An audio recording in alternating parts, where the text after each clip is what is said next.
Hello guys, কেমন আছেন আপনারা? আশা করি ভালো আছেন। আজকে আমি 555 টাইমার আইসি দিয়ে কীভাবে ব্লিঙ্কিং এলইডি লাইট সার্কিট বানাতে হয় সেটা আপনাকে দেখাবো।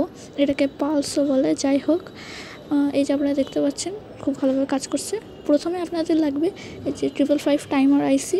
এই যে এরকম, এটা 8 পিনে একটা আইসি, প্রত্যেক পিনে মানে প্রত্যেক সাইডে 4 পিন করে থাকে। এই আইসিটা আপনাদের লাগবে। এরপর লাগবে আপনাদেরকে একটা এলইডি যে কোনো নিতে পারেন। আমি নিয়েছি ইয়েলো কালার একটা 3 ভোল্টের এলইডি। আপনাদের ইচ্ছা মতো এলইডি নিতে পারেন, শুধু ভোল্টেজের উপর নির্ভর করবে। এরপর লাগবে আপনাদের ক্যাপাসিটর পুরাটাই আপনাদের উপর নির্ভর করে। আপনি যত ডিলে করতে চান তত বেশি ফ্যারাডে ক্যাপাসিটর দিব। যত তাড়াতাড়ি ব্লিঙ্কিং করাতে চান তত তাড়াতাড়ি তত ছোটো মানের ক্যাপাসিটর দিব। এরপর আপনাদের লাগবে 3টা রেজিস্টর। 1K রেজিস্টর ইউজ করছি আমি। এরকম 3টা রেজিস্টর লাগবে আপনাদের। এই যে আপনারা দেখতে পাচ্ছেন এখানে 1K 3টা রেজিস্টর এভাবে আপনারা নেবেন।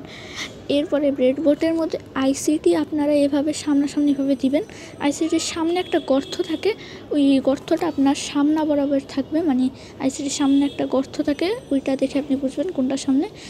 এরপরে একটা ওয়্যার নেবে, যেটা এক সাইডের শেষের 2টা থেকে, যা আপনারা আশা করে দেখতে পাচ্ছেন, শেষের এই 2 নাম্বার থেকে নিয়ে ওই ওয়্যারটা ওই সাইডে, যেটা দেখাচ্ছি এখন, ওই সাইডে শেষ থেকে 3 নাম্বারে, এই যে শেষ থেকে গুনলে 1 2 3 নাম্বারে লেগে যাবে।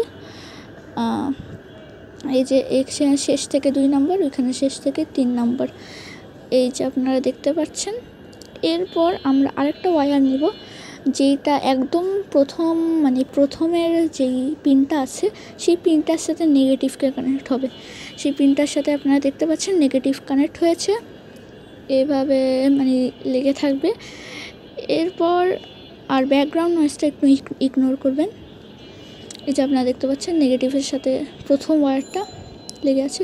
এরপর শেষটা, একদম শেষের পিনের সাথে ওই সাইডে, যেই সাইডে ওই ওয়্যারটা লাগিয়েছিলাম, ওই সাইডের একদম শেষের পিনের সাথে একটা ওয়্যার নিয়ে, এই যে একদম শেষের পিনে যে দেখাচ্ছি, এই পিনটার সাথে ওই কালো ওয়্যারটা নিয়ে আপনাদেরকে পজিটিভে লাগিয়ে দিতে হবে। এই যে পজিটিভে আপনাদের লাগিয়ে দিতে হবে, দেখতে পাচ্ছেন। এরপর একটা যে কোনো ওয়্যার নিয়ে, এই অরেঞ্জ ওয়্যারটা নিয়েছি, প্রথম থেকে 3 নাম্বার পিনে, ব্ল্যাক পিনের পরের পিনটাতে, যেটা শেষ লাগিয়েছিলাম ওই পিনের পরের পিনটাতে লাগাতে হবে। এই যে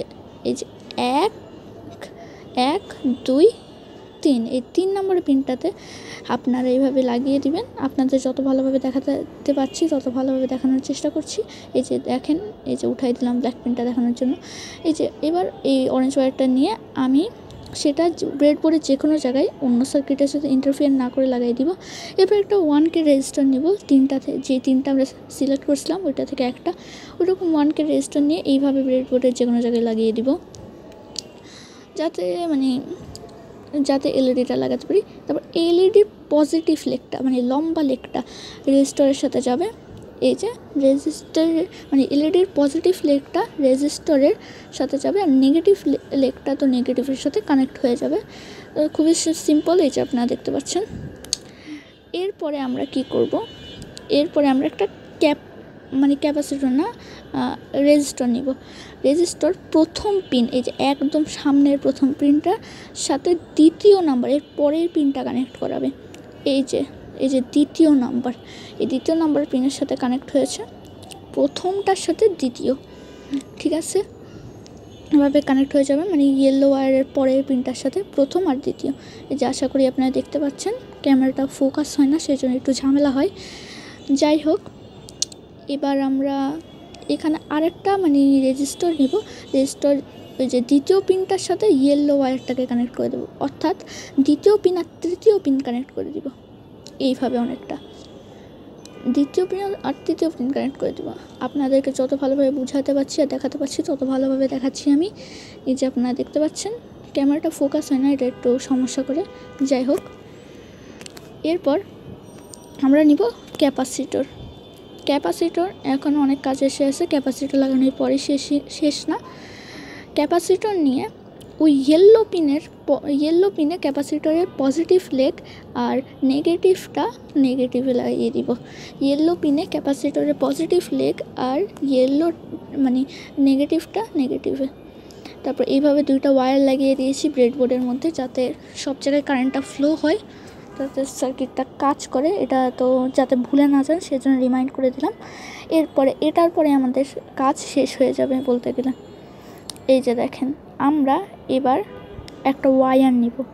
ওয়্যার নেওয়ার পরে ওয়্যারটা আমরা একদম ফার্স্ট পিনে এভাবে ঢুকিয়ে দিব। এই যে তার একটু ফোকাস হোক, একটু ওয়েট করেন, ফোকাস হয় না, এই যে ফোকাস হয়েছে। এই যে দেখেন, ফার্স্ট পিনে আমরা এইভাবে ঢুকিয়ে দিব। ফার্স্ট পিনে এইভাবে দেওয়ার পরে পরেরটা আমরা নিয়ে এইভাবে পজিটিভে দিয়ে দিব। দেখতে পাচ্ছেন আপনারা পজিটিভে। এই যে এবার আমাদের সার্কিট কমপ্লিট হয়ে গিয়েছে। দেখছেন এলইডি লাইটটা ব্লিঙ্ক করা শুরু করে দিয়েছে। নাইস। এবার এখনই চলে যাবেন না, আরও কাজ আছে। এই যে এখন আমরা একটা এক্সট্রা জিনিস দেখাবো। এক্সট্রা জিনিস হচ্ছে এলইডির ব্লিঙ্কিংটা কীভাবে কন্ট্রোল করবেন। এলইডির ব্লিঙ্কিংটা কন্ট্রোল করার জন্য আমাদের এই রেজিস্টারটা উঠিয়ে ফেলবো। এই রেজিস্টারের জায়গায় একটা রেজিস্টার দিয়ে দেবো। এই রেজিস্টারটাও পরে দিতে হবে, সেজন্য সাইডে রাখি। এই যে কই গেল, এই যে একটা মিটার বা ভ্যারিয়েবল রেজিস্টার বলা যায়। এই যে এইখানে এইভাবে লাগিয়ে দিই। ওকে, B100K লেখা আছে, আপনারা দেখতে পাচ্ছেন এটার মডেল। এখানের মধ্যে মাঝখানে একটা পিন, আর যে কোনো সাইডে 3টা পিন থাকে, মাঝখানে অবশ্যই একটা পিন লাগাইতে হবে, আর আরেকটা পিন যে কোনো একটাতে লাগিয়ে দিতে পারেন। মাঝখানে একটা আর দ্বিতীয় সাইডে আরেকটা। এবার যে কোনো একটা পিন নিয়ে এইভাবে, এটাও তো নির্দিষ্ট না, এটা আপনার নিজেরাই আন্দাজে করে দিতে পারেন, এটাও তো বোঝানো লাগবে না। এই যে রেজিস্টারের উপর দিয়ে রেজিস্টার দিয়ে যেভাবে নর্মালে ছিল রেজিস্টার দিয়েছিল, এরপর এই ওয়্যারটা দেখেন, এই ওয়্যারটা গিয়ে এইভাবে এখানে লেগে যাবে, যেটা রেজিস্টারের সাথে কানেক্টেড হবে। যাই হোক, এটাও তো ডিফিকাল্ট কিছু না, আপনারা একটু দেখে বুঝে যেতে পারবেন, অত মানে ডিপ কিছু না এটা। যাই হোক, এবার দেখেন আমি একটু এটা মানে এটা স্পিড কন্ট্রোল করতে পারবো। এটা কমাই দিলে এটা দেখেন আগের চেয়ে আস্তে আস্তে চলতেছে। এখন দেখেন আগের চেয়ে কত আস্তে চলতেছে, আমি কমিয়ে দিয়েছি দেখে। এই যে দেখেন ব্লিঙ্ক করতেছে।